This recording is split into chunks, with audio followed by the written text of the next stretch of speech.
¿Quién fue realmente el profeta Muhammad? ¿Un simple líder del desierto? ¿Un reformador brillante? ¿O el último mensajero de Dios enviado a toda la humanidad? En los próximos minutos, te llevaré a través de la historia de un hombre analfabeto que cambió el rumbo del mundo, desde su nacimiento en la Meca hasta su legado eterno que sigue vivo más de 1400 años después. Un viaje lleno de pruebas, revelaciones, victorias, traiciones y milagros. No es solo historia, es una revolución espiritual que desafió imperios y corazones. Este no es un resumen superficial, es una narración completa, cuidadosamente construida para que descubras, comprendas y sientas quién fue el mejor ser humano que ha pisado esta tierra. Muhammad, la paz sea con él. Quédate hasta el final y entenderás por qué incluso sus enemigos más duros no pudieron negar su verdad. Y quizás, al final, su historia también transforme la tuya. Comencemos. En el siglo VI, Arabia era un vasto desierto de tribus dispersas. La Meca, centro de comercio y peregrinación, se encontraba dominada por la idolatría. La Kaaba, construida siglos atrás por Ibrahim y su hijo Ismail, la paz sea con ellos, estaba llena de ídolos. 360 estatuas rodeaban la casa sagrada. Cada tribu adoraba a su propio dios. La injusticia era común. Las niñas eran enterradas vivas por vergüenza. Los débiles eran oprimidos. Las guerras tribales parecían eternas. La moral y el conocimiento se habían corrompido. No solo Arabia, sino el mundo entero se encontraba en crisis espiritual. El imperio bizantino, el imperio persa y otras grandes civilizaciones vivían en conflicto y decadencia interna. Pero mientras la humanidad vagaba en confusión, el Creador, el más sabio, el más misericordioso, preparaba el escenario para enviar al último de sus mensajeros, un hombre que uniría los corazones, guiaría a los extraviados y sería la misericordia para todos los mundos.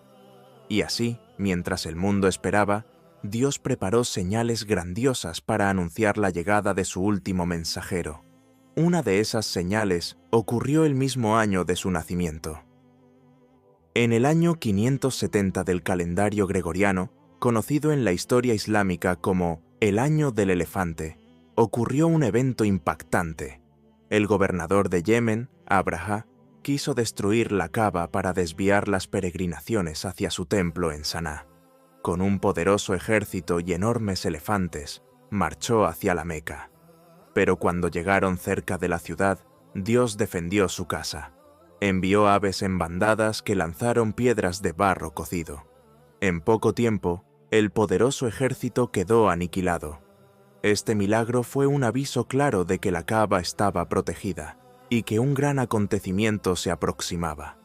En ese mismo año nació Muhammad, la paz sea con él, en la Meca, en la respetada tribu de Quraysh, clan de Banu Hashim.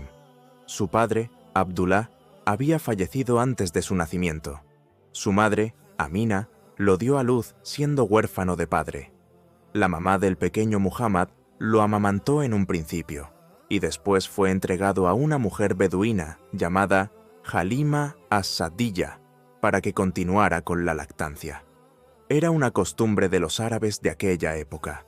Desde que Halima acogió al niño, las bendiciones comenzaron a derramarse sobre su hogar. Su leche aumentó. Sus animales comenzaron a engordar. La pobreza fue reemplazada por abundancia. Halima y su familia notaron la bendición que acompañaba a este niño especial. Durante sus primeros años en el desierto, Muhammad creció fuerte, noble y sano.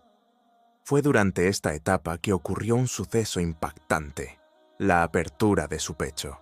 2 ángeles descendieron, abrieron su pecho, extrajeron un pequeño coágulo negro, símbolo del mal, y purificaron su corazón con agua de Zamzam. Este evento preparaba su corazón para la pureza, la verdad y la enorme carga de la profecía futura. Aunque regresó sano y fuerte, el pequeño Muhammad aún tendría que enfrentar más pruebas. pero cada dificultad sería una preparación para su misión. De regreso a la Meca, Muhammad, la paz sea con él, vivió bajo el cuidado de su madre, Amina. Sin embargo, cuando apenas tenía 6 años, durante un viaje a Medina para visitar la tumba de su padre y a unos familiares, Amina enfermó gravemente y falleció en el camino de regreso. De nuevo, Muhammad quedó huérfano. Ya no tenía padre ni madre. De vuelta a la Meca, su abuelo Abdul-Muttalib lo acogió.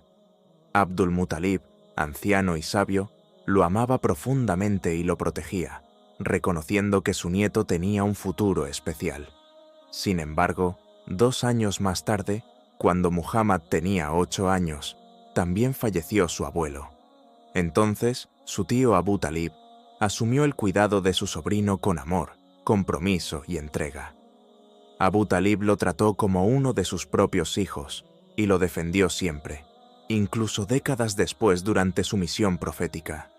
Cada pérdida era dolorosa, pero también una lección de independencia, paciencia y fortaleza interior. Dios estaba moldeando el carácter del futuro mensajero, humilde, empático con los huérfanos, cercano a los necesitados, fuerte ante las pruebas. Aunque huérfano y sin riquezas, Muhammad, la paz sea con él, creció siendo un joven diferente. Su carácter noble lo distinguía entre su gente. Desde su juventud, trabajó para ganarse la vida de manera honesta. Como muchos jóvenes de la Meca, acompañaba a las caravanas de comercio, cuidaba los rebaños y aprendía el arte del comercio. Pero lo que lo hacía especial no eran solo sus habilidades, sino su carácter puro. Nunca mintió ni engañó. Jamás participó en la idolatría ni en las fiestas inmorales de su sociedad. Rechazaba la injusticia, la arrogancia y la opresión. Siempre ayudaba a los necesitados y defendía a los oprimidos. La gente de la Meca comenzó a conocerlo como el confiable y el veraz. Incluso los líderes de Quraysh, que más tarde lo rechazarían por su mensaje, en su juventud acudían a él para resolver disputas. Mientras los jóvenes de su época se perdían en vicios, Muhammad se mantenía puro, alejado de las corrupciones de su sociedad. Dios estaba purificando su alma, entrenándolo en la honestidad, la paciencia y la compasión. Su honestidad y nobleza no pasaban desapercibidas. Muy pronto, su reputación lo llevaría a un encuentro que marcaría un nuevo capítulo en su vida. En la Meca, una de las comerciantes más respetadas era Yadilla, una mujer noble, rica y viuda, conocida por su inteligencia, pureza y generosidad. Al escuchar sobre la honestidad y habilidad de Muhammad en los negocios, le propuso encargarse de una de sus caravanas hacia Siria. Acompañado por el siervo de Jadilla, Maisara, Muhammad partió en este viaje comercial. Durante el viaje, Maisara observó señales extraordinarias. Muhammad nunca discutía ni engañaba en las negociaciones. Siempre hablaba con honestidad y justicia. En el intenso calor, Maisara vio una nube que lo protegía del sol. Un monje cristiano reconoció en él signos de la profecía. El viaje fue un éxito rotundo. Los negocios prosperaron y los beneficios fueron mayores de lo esperado. Al regresar, Maisara informó a Jadilla de la nobleza, la rectitud y las virtudes excepcionales de Muhammad. La paz sea con él. La sinceridad, incluso en los asuntos mundanos, fue el camino por el cual Dios acercó a Muhammad a un nuevo pilar de su vida, una compañera fiel que estaría a su lado en los momentos más duros. En la tranquilidad de su hogar, Muhammad, la paz sea con él, comenzaba a sentir el llamado interior. Dios lo preparaba, paso a paso, para la misión más grandiosa de la humanidad. Mientras la sociedad de Quraysh se hundía en la idolatría, las injusticias y el materialismo, Muhammad sentía un vacío profundo ante estos desvíos. Buscando respuestas, comenzó a retirarse regularmente a un lugar aislado, la cueva de Hira, en el monte Jabal al-Nur, cerca de la Meca. Allí pasaba noches enteras en meditación, oración y contemplación, alejándose de las supersticiones de su pueblo. Durante este tiempo de retiro, su corazón se llenaba de anhelo por la verdad. Rechazaba firmemente los ídolos, las injusticias y la corrupción social. Sus sueños se volvían claros y verídicos, como si fueran fragmentos de luz de la revelación que estaba por venir. Este período fue el comienzo de la preparación espiritual que Dios decretó para sus profetas. Así como los profetas anteriores, Muhammad fue educado directamente por su Señor, alejándolo de los caminos de la ignorancia. Aún sin conocer los detalles, Dios estaba llenando su corazón de pureza, paciencia y fuerza interior. Él estaba preparando a su mensajero para cargar el peso de la revelación y soportar el rechazo de su pueblo. En una de aquellas noches de retiro en la cueva de Hira, el momento más trascendental de la historia de la humanidad estaba por comenzar. En el año 610, durante el mes de Ramadán, mientras Muhammad meditaba en Hira, el ángel Jibril, Gabriel, descendió a él de forma repentina. Jibril le dijo: «Iqra, lee». Sorprendido y asustado, Muhammad respondió: «No sé leer». Entonces el ángel lo abrazó con fuerza y repitió: «¡Lee!». Esto ocurrió 3 veces, hasta que finalmente el ángel recitó: «Lee, en el nombre de tu Señor, que creó al hombre de un coágulo. Lee, y tu Señor es el más generoso, que enseñó por medio de la pluma, enseñó al hombre lo que no sabía». Sura 96, primeros 5 versículos. El corazón de Muhammad temblaba. Jamás había experimentado algo así. Descendió apresurado de la montaña, con temor, su cuerpo estremecido. Al llegar a casa, exclamó a Kadía: «¡Cúbreme! ¡Cúbreme!». Kadía, con gran sabiduría y calma, lo consoló, diciéndole: «Dios nunca te humillará. Tú mantienes los lazos de parentesco, ayudas al necesitado, alivias al oprimido, honras al huésped y apoyas en las causas justas». En ese instante, la última revelación divina a la humanidad había comenzado. El Corán, la guía eterna, comenzaba a descender sobre el corazón más puro.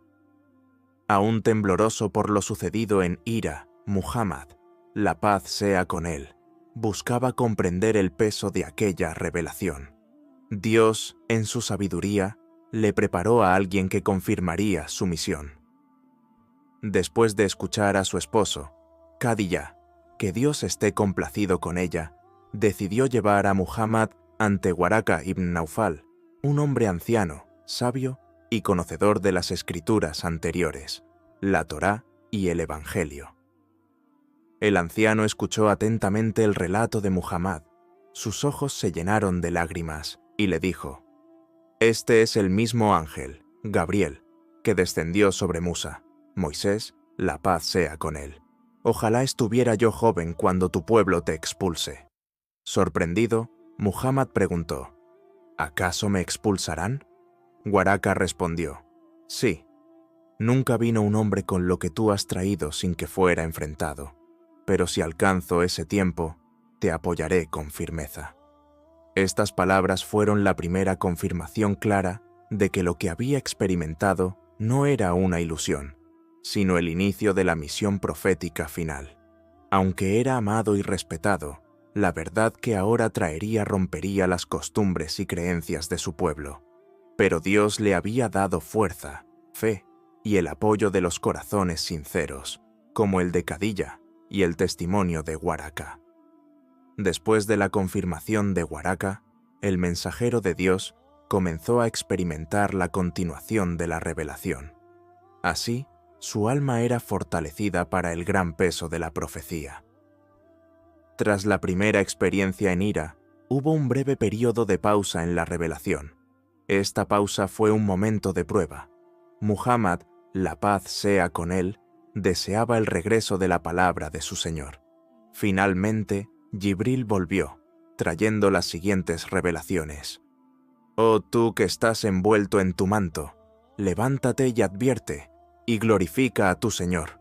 purifica tus vestimentas y mantente alejado de la impureza. Noble Corán, primeros versículos del capítulo 74. Con estas palabras, Dios le ordenaba: levántate, ya no era tiempo de aislamiento, sino de acción. Advierte, llevar el mensaje de advertencia y esperanza a su pueblo. Purifícate, mantener la pureza interior y exterior es clave de la misión. Poco a poco, las revelaciones comenzaron a ser más frecuentes. A veces el ángel Gabriel descendía en forma humana. Otras veces, el mensajero de Dios lo oía como un fuerte sonido de campanas, siendo el estado más duro de la revelación. A pesar del peso físico y emocional, el corazón de Muhammad se fortalecía. Dios le estaba moldeando como el modelo perfecto de paciencia, firmeza y misericordia. Cada palabra revelada iba construyendo el alma del profeta y trazando la hoja de ruta de su misión.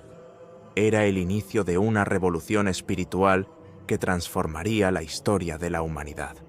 Con su alma fortalecida por las primeras revelaciones, Muhammad, la paz sea con él, comenzó el llamado a la verdad, construyendo los cimientos de la comunidad que transformaría el mundo.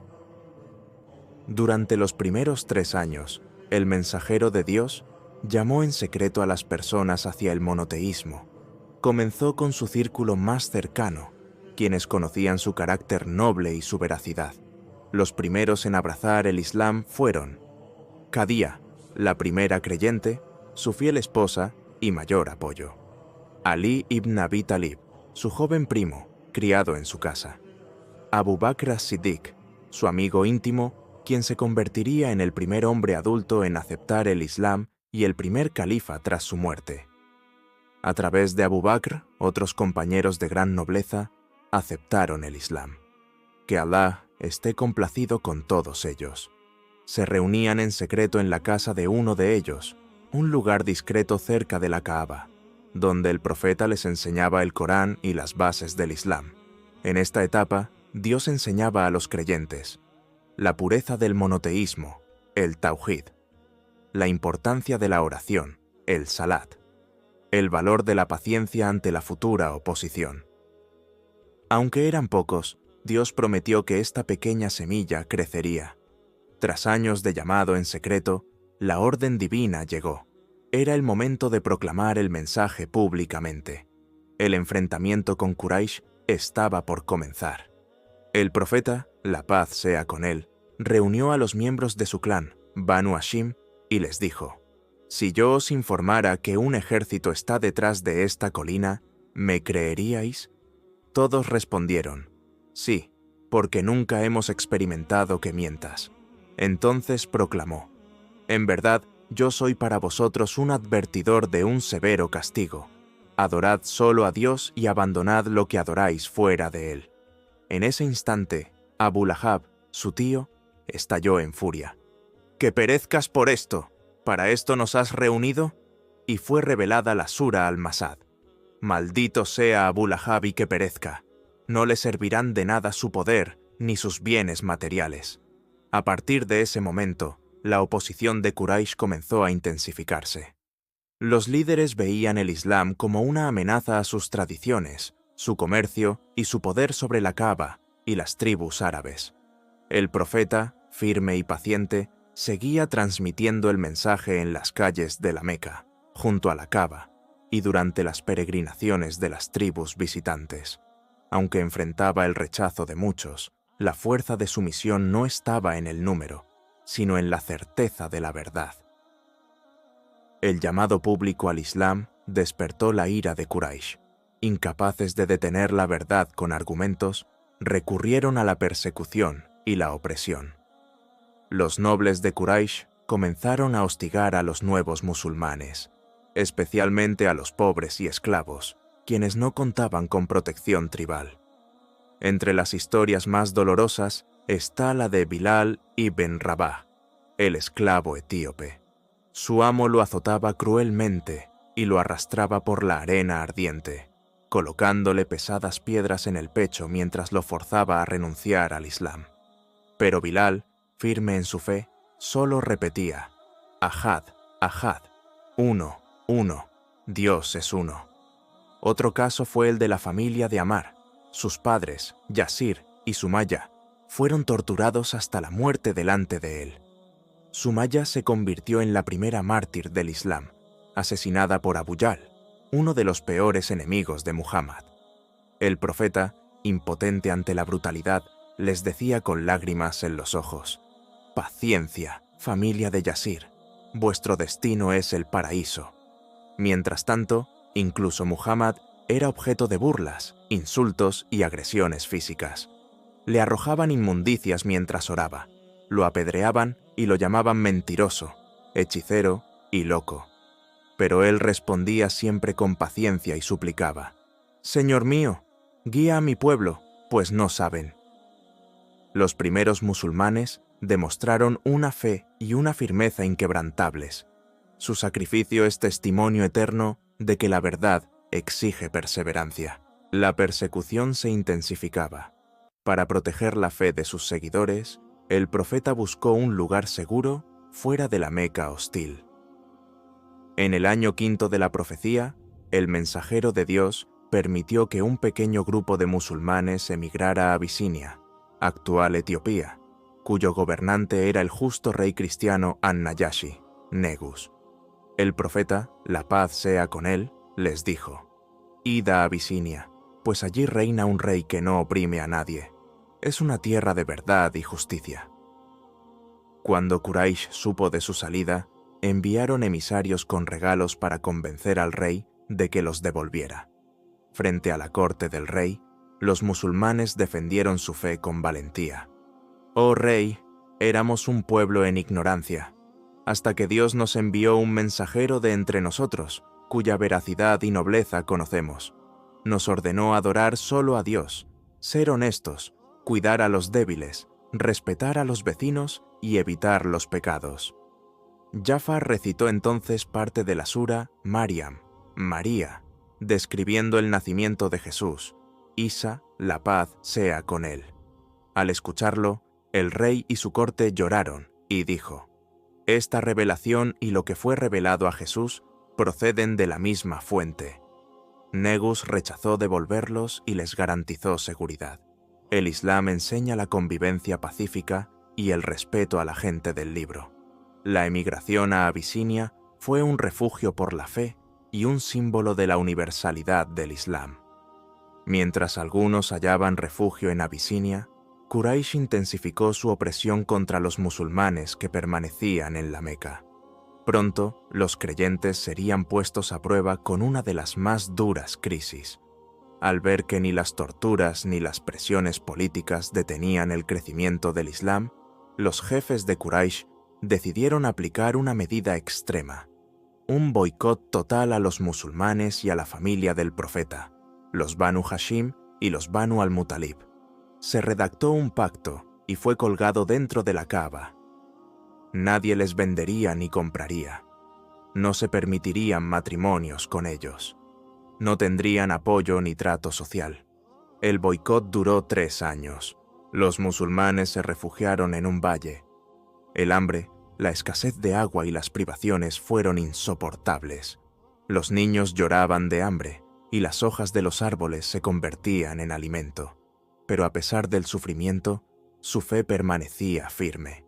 Algunos corazones nobles de Quraysh, conmovidos por la crueldad, comenzaron a cuestionar el boicot. Finalmente, Dios envió su ayuda. Un insecto, por orden de Dios, había destruido el pergamino del pacto, excepto la mención del nombre de Dios. Cuando el profeta informó de esto, al comprobarlo, el boicot fue levantado. Esta dura prueba enseñó a los creyentes la importancia de la paciencia y la confianza absoluta en Dios, incluso en las circunstancias más extremas. Tras el levantamiento del boicot, la prueba más dura aún estaba por llegar. El mensajero de Dios, la paz sea con él, afrontaría la pérdida de 2 pilares fundamentales en su vida. Poco después del fin del boicot, en el mismo año, ocurrieron 2 tragedias consecutivas: la muerte de Abu Talib, su tío protector. Durante años, Abu Talib había protegido al profeta de las agresiones de Quraysh, a pesar de no aceptar el Islam. En su lecho de muerte, el profeta intentó invitarlo una vez más al monoteísmo. «Oh tío, di, la ilaha illallah, no hay divinidad excepto Allah, una palabra con la que podré interceder por ti ante Dios». Pero Abu Talib murió en su religión, y Allah reveló: «En verdad, no puedes guiar a quien amas, sino que Dios guía a quien Él quiere». Noble Corán, Sura 28, versículo 56. La muerte de Khadija, su amada esposa y primera creyente. Ella fue su refugio, su apoyo constante, quien lo tranquilizó cuando recibió la primera revelación, quien le ofreció su riqueza y su corazón al servicio del Islam. Su partida dejó un vacío profundo en el corazón del profeta. La paz sea con él. Por estas dos grandes pérdidas, este año fue llamado el año de la tristeza. Aunque la tristeza lo envolvía, su fe en Dios permanecía firme. Las pruebas enseñan al creyente a volver su corazón únicamente hacia su Señor. Ciertamente, con la dificultad viene el alivio. Sagrado Corán. Después del año de la tristeza y con la hostilidad de Quraysh cada vez más fuerte, el profeta buscó nuevas tierras donde el mensaje pudiera encontrar aceptación. En el 10º año de la profecía, el mensajero de Dios emprendió un viaje a Taif, una ciudad situada a 80 kilómetros de la Meca. Ahí presentó el mensaje a los líderes de la tribu de Thaqif, pero la respuesta fue dolorosamente hostil. No solo rechazaron su mensaje, sino que incitaron a los niños y a los insensatos de la ciudad para que lo persiguieran, insultaran y lo apedrearan. Sus pies comenzaron a sangrar, y él se refugió bajo un arbusto, exhausto y herido. En ese momento de extrema debilidad, el profeta elevó una de las súplicas más conmovedoras. «Señor mío, a ti me quejo de mi debilidad, de mi escasez de recursos y de mi insignificancia ante los hombres. Mientras no estés airado conmigo, no me importa lo que padezca». Dios envió al ángel de las montañas, quien le ofreció: «Si lo deseas, haré que las montañas caigan sobre ellos». Pero Muhammad, ejemplo supremo de misericordia, respondió: «No. Espero que de sus descendientes surja quien adore solo a Dios». Incluso en la humillación y el dolor, el mensajero de Dios mostró un corazón lleno de compasión y esperanza. «No te he enviado sino como misericordia para los mundos». Noble Corán. Después de las duras pruebas, Dios le otorgó al profeta un honor inmenso: el milagroso viaje nocturno y la ascensión a los cielos. Una noche, mientras descansaba cerca de la Caba, el ángel Jibril, Gabriel, vino a buscarlo. Fue transportado en un animal especial llamado Burak, de tamaño intermedio entre un caballo y un burro, más rápido que cualquier montura. Primera etapa: Al-Isra, el viaje nocturno. Desde la Meca fue llevado a Al-Masjid al-Aqsa, en Jerusalén. Allí, el profeta lideró en oración a todos los anteriores profetas: Abraham, Moisés, Jesús y los demás. La paz sea con todos ellos. Segunda etapa: Al-Miraj, la ascensión a los cielos. Luego ascendió a los cielos, atravesando 7 niveles celestiales. En cada uno fue recibido por distintos profetas. Finalmente, llegó al límite máximo de la creación. Allí, Dios le otorgó un regalo directo: la oración obligatoria, el Salat. Inicialmente 50 oraciones diarias, pero finalmente reducidas a 5, con el mismo mérito. Este viaje confirmó su rango elevado y fue una prueba de fe para sus seguidores. Su amigo Abu Bakr, cuando escuchó la noticia, dijo: «Si él lo ha dicho, entonces es verdad». El Isra y el Miraj nos enseñan que, tras la dificultad, Dios concede alivio y eleva a sus siervos sinceros. Tras el milagroso viaje del Isra y el Miraj, nuevas puertas se abrieron para el mensajero. La ayuda de Dios estaba cerca, desde una ciudad desconocida para muchos en ese tiempo: Yathrib. Durante la temporada de peregrinación, el profeta aprovechaba la llegada de las tribus a la Meca para transmitir el mensaje del Islam. En uno de esos encuentros, conoció a un pequeño grupo de personas de Yatrib, una ciudad al norte de la Meca, que después sería conocida como Medina. Estos hombres escucharon con atención las palabras del profeta. Recordaban las advertencias de los judíos, residentes en Yatrib, quienes hablaban de la venida de un profeta. Reconociendo la verdad, aceptaron el Islam. Así comenzó el primer pacto. 6 hombres prometieron no asociar nada con Dios, no robar, no cometer adulterio, no matar a sus hijos, no calumniar, ni desobedecer al mensajero en lo correcto. Al año siguiente, regresaron con un grupo mayor de 70 personas, hombres y mujeres. En el segundo pacto, ofrecieron no solo su fe, sino su protección. Te protegeremos como protegemos a nuestras propias familias. Este pacto fue un punto de inflexión. Ahora los musulmanes tenían una tierra que los recibiría.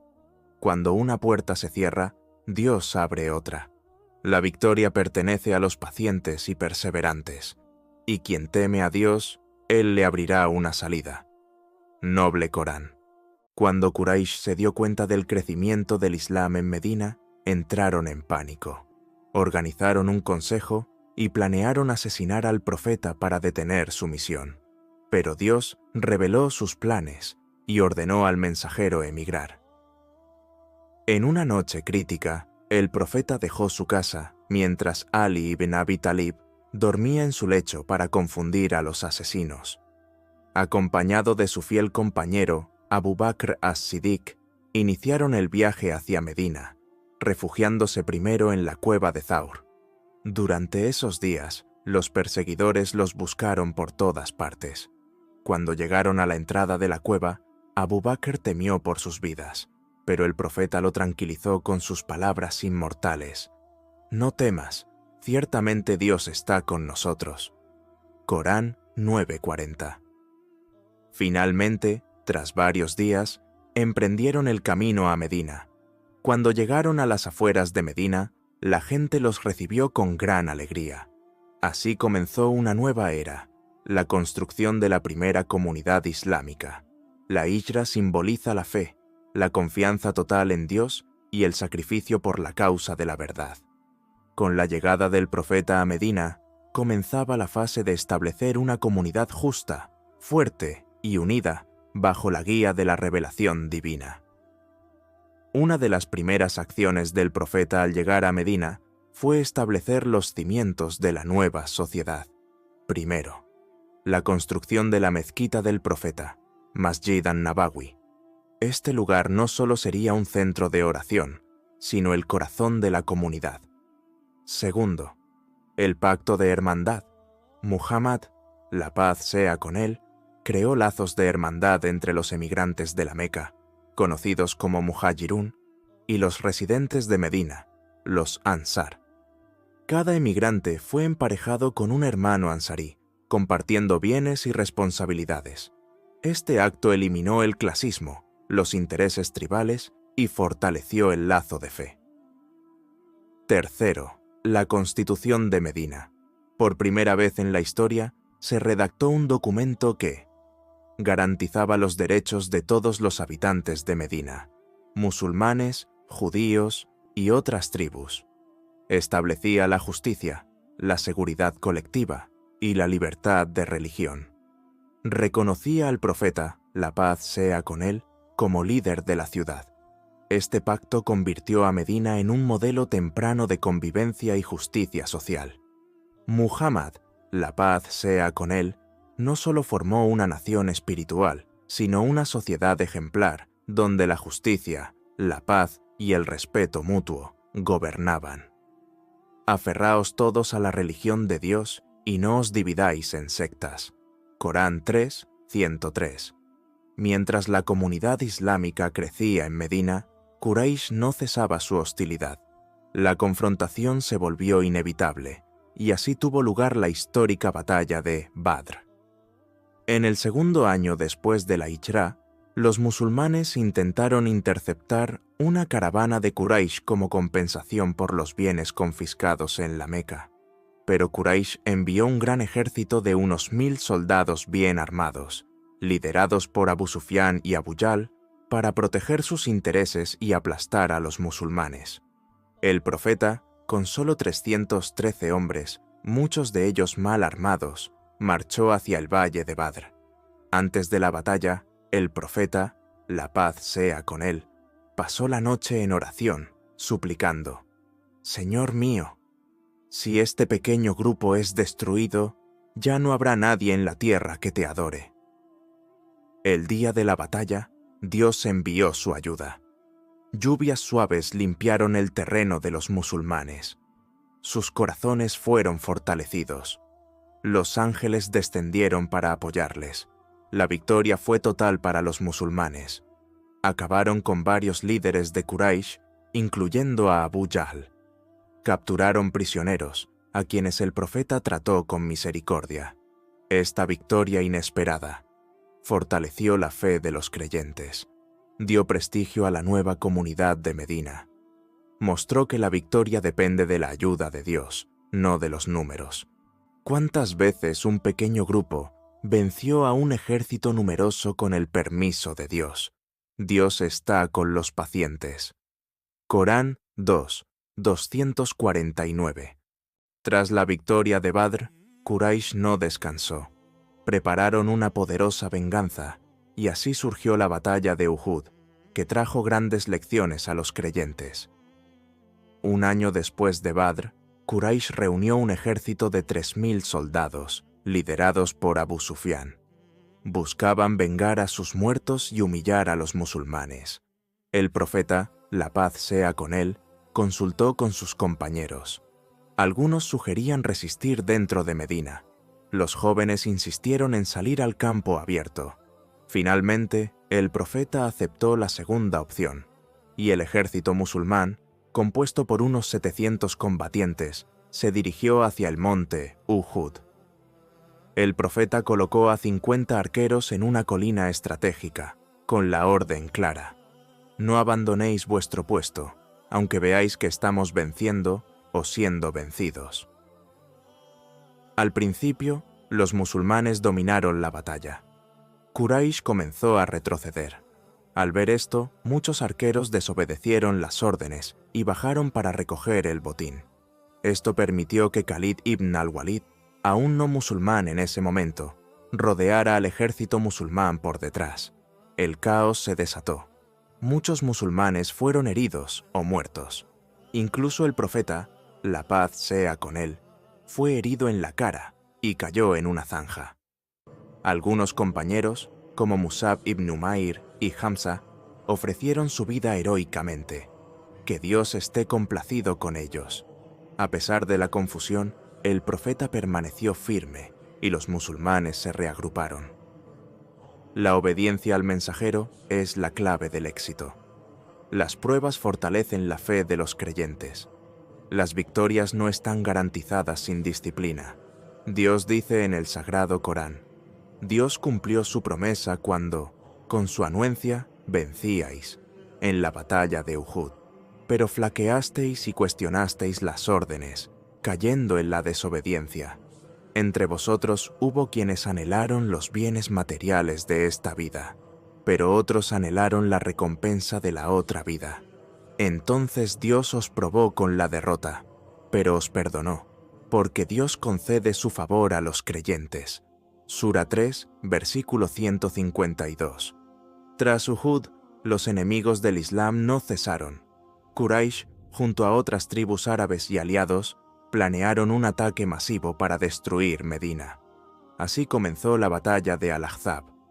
5 años después de la Hijra, Quraysh, los judíos y otras tribus árabes formaron una alianza de más de 10.000 soldados para asediar Medina.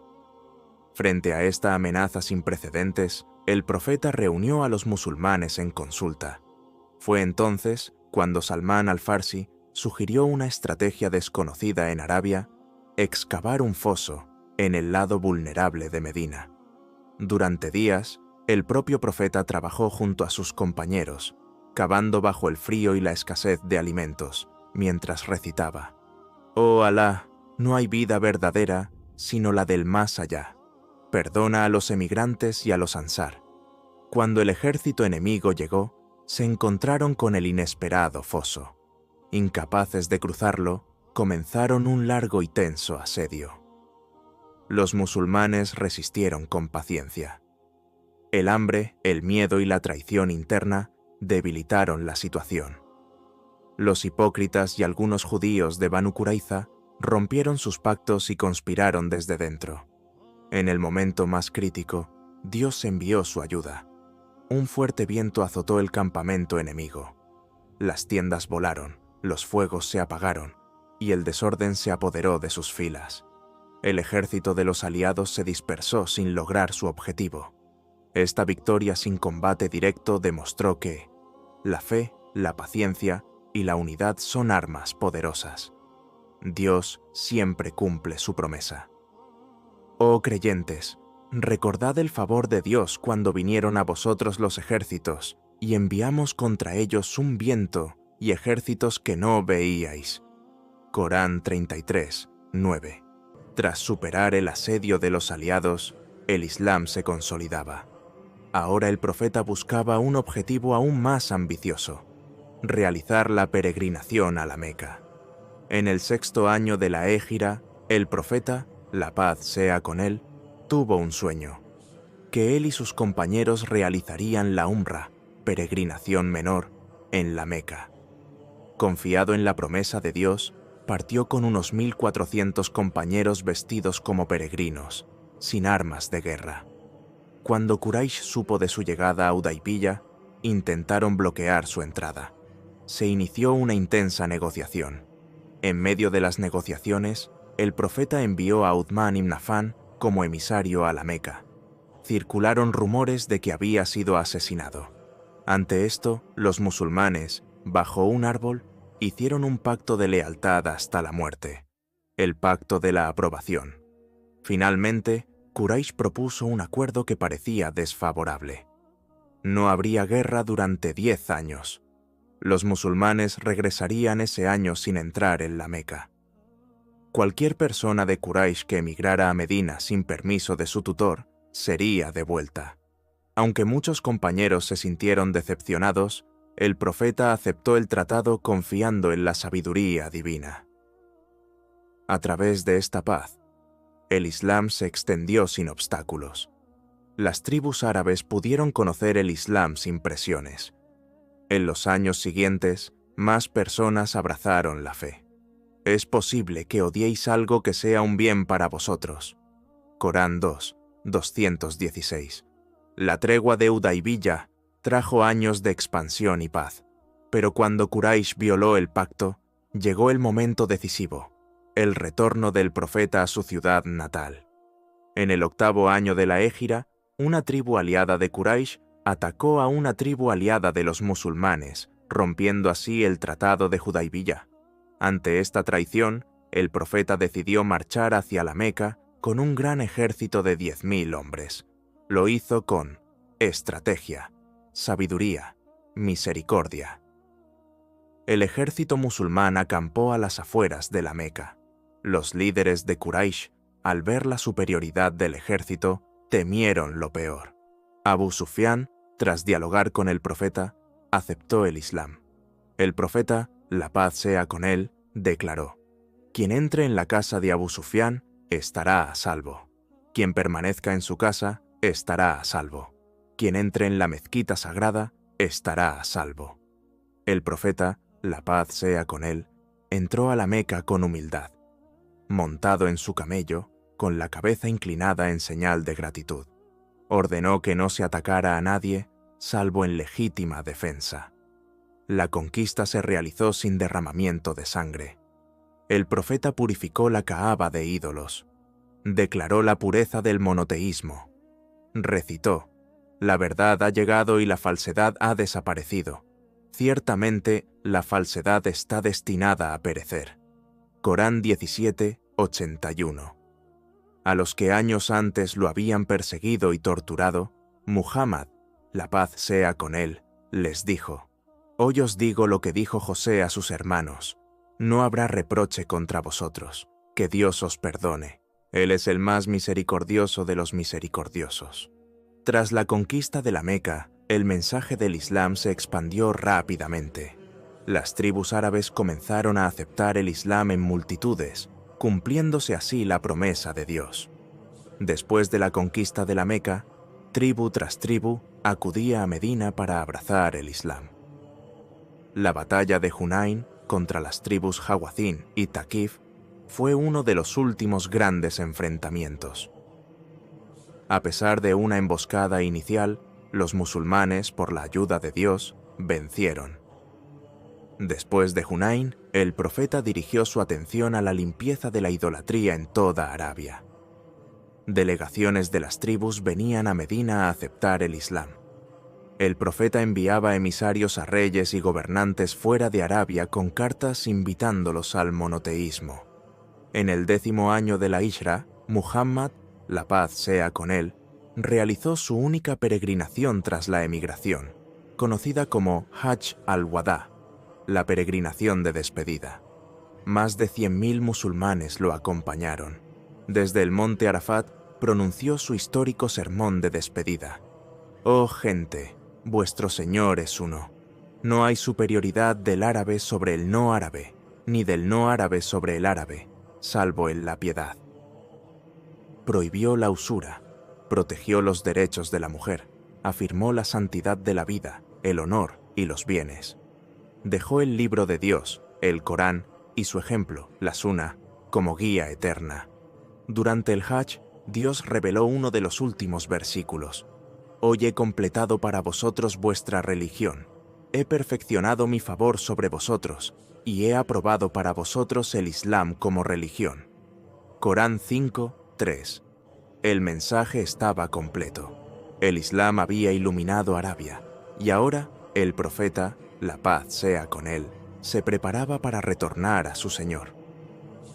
Poco después de su regreso del Hajj, el profeta Muhammad, la paz sea con él, comenzó a sentir los síntomas de una enfermedad.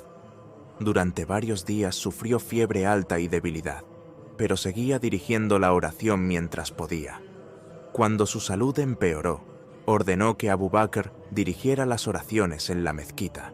Se trasladó a la habitación de su esposa Aisha, donde pasaría sus últimos días.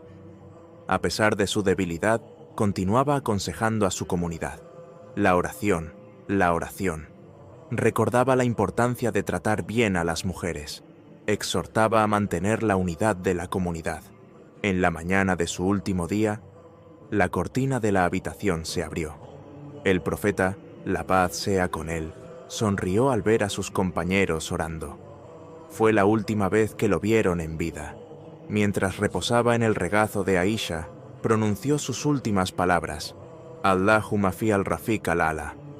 «Oh Allah, con el compañero supremo».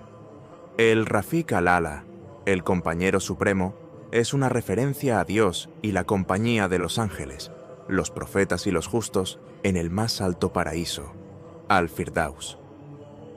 El profeta, la paz sea con él, estaba eligiendo marcharse de este mundo para reunirse con su Señor y con esa compañía noble. El impacto de su fallecimiento fue profundo. Los compañeros quedaron desconsolados. Abu Bakr, con firmeza, recordó a la comunidad: quien adoraba a Muhammad, Muhammad ha muerto, pero quien adoraba a Alá, Alá está vivo y no muere.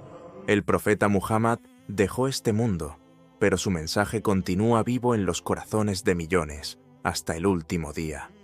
Muhammad, la paz sea con él, no solo cambió a Arabia, sino al mundo entero. Unió tribus enemistadas bajo el Islam. Erradicó la idolatría y estableció el monoteísmo puro. Instituyó principios de justicia, igualdad y misericordia. En 23 años, el analfabetismo, la opresión de los débiles y las guerras tribales dieron paso a la búsqueda del conocimiento, los derechos de mujeres y huérfanos, la expansión del bien y la solidaridad. El profeta, la paz sea con él, dijo: «He sido enviado para perfeccionar los modales nobles. Transmitid de mí, aunque sea un solo verso. Cada musulmán es heredero de este mensaje. Cada creyente tiene la responsabilidad de vivir el Corán y la Sunna en su vida diaria. El Islam, que comenzó en una cueva con un solo hombre, hoy alcanza los rincones más lejanos del planeta, cumpliéndose la promesa de Dios. Y no te hemos enviado sino como misericordia para los mundos. Corán 21, 107. La historia de Muhammad, la paz sea con él, no es solo historia. Es una guía viva, un faro de luz, un ejemplo eterno. Cada vez que rezamos, ayunamos, hacemos el bien o pronunciamos el testimonio de fe, revivimos el legado del último mensajero. Que la paz y las bendiciones de Alá sean sobre él, su familia y sus compañeros por siempre. Y a ti, querido espectador, estudia su vida, sigue su ejemplo y transmite este mensaje, porque mientras haya un solo corazón que recuerde al profeta Muhammad, su legado sigue vivo. Ahora que has recorrido esta historia, no has conocido solo a un hombre, sino a un ejemplo eterno, a alguien que lloraba por ti sin conocerte, que rezaba por ti antes de que nacieras, a un profeta que fue golpeado, rechazado, expulsado, pero que nunca dejó de perdonar, amar y guiar. Si esta historia te tocó el corazón, no la guardes solo para ti. Compártela, estúdiala, vívela, porque el mejor homenaje que podemos hacerle al profeta es seguir su camino. Gracias por ver hasta el final. Explora la verdad, vive con propósito, y nunca olvides que recibiste el llamado del último mensajero de Dios. No olvides suscribirte a nuestro canal y activar la campanita. As-salamu alaikum. Que la paz de Dios esté con ustedes.